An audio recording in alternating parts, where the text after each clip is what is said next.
2011, Earth's 7 billionth resident was born into a world of contradiction and change. There could be enough food for all, yet a billion are still hungry.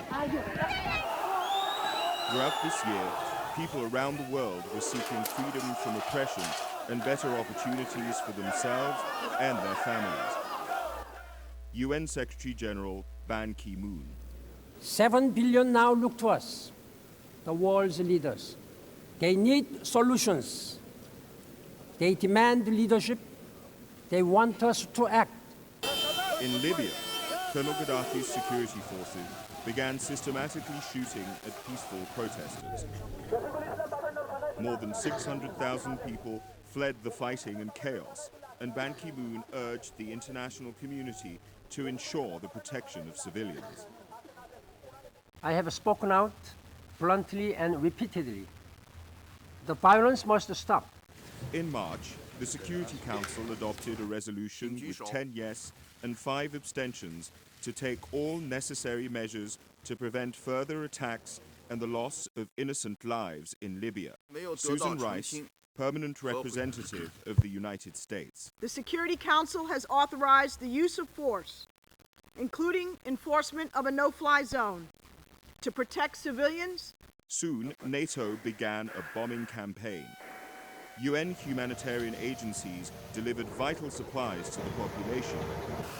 With casualty numbers rising, Russia's ambassador Vitaly Churkin voiced his concern. Any act going beyond the mandate or any disproportionate use of force is unacceptable. In October, Libyans greeted the death of the dictator with celebratory gunfire. Yet weeks of relentless urban conflict have reduced cities to ruins, and hospitals are filled with the wounded. Secretary-General Ban Ki-moon and the President of the General Assembly, Nasir Abdulaziz al-Nasser, made an historic visit to Libya. In Syria, pressure was on for President al-Assad to step down after thousands of people were killed in pro-democracy protests. The General Assembly voted on a resolution condemning Syria for the ongoing violence and called for the government to end all human rights violations. People in the streets of Ramallah cheered the news that their president, Mahmoud Abbas, had presented an application for full UN membership to Ban Ki-moon. After 63 years of ongoing tragedy, enough. Israeli Prime Minister Benjamin Netanyahu. We have to stop negotiating about the negotiations. Let's just get on with it. Let's negotiate peace. Meanwhile, on the ground in the occupied Palestinian territory, housing demolition for Israeli settlement building continued. UNESCO granted Palestine full membership. The decision is adopted in Hama. Leading to the withdrawal States of America US funding takes the for floor the organization. to In join July, your the seats. newborn country of South Sudan became the 193rd member state of the United Nations. After decades of civil war in Africa's largest country, the UN helped organize a referendum on unity or separation. At over 100, Rebecca Kadi was one of the oldest voters to take part. She was telling me, after I vote, if I'm dead, I will be very, very happy because I finish everything.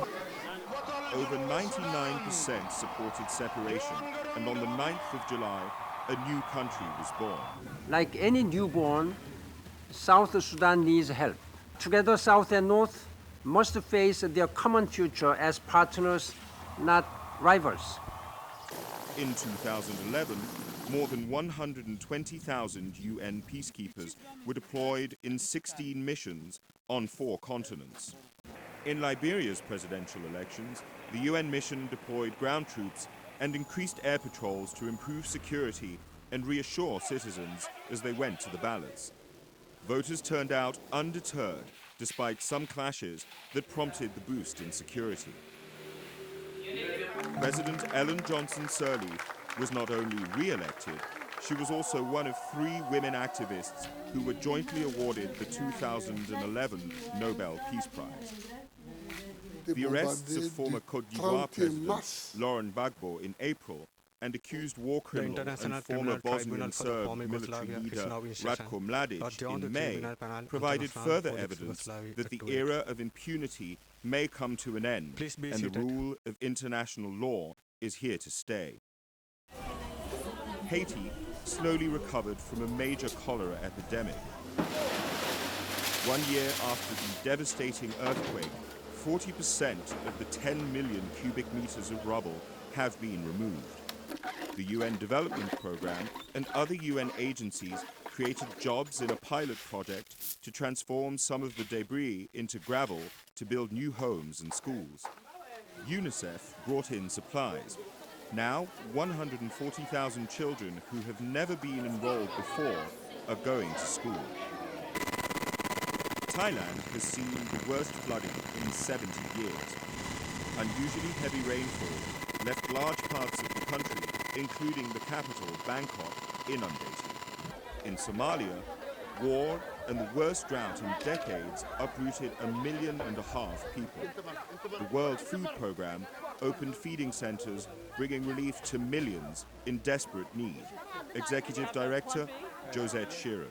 It's very dangerous and risky, but we have to reach people. Hundreds of thousands of Somalis walked for weeks to Kenya, but many did not make it.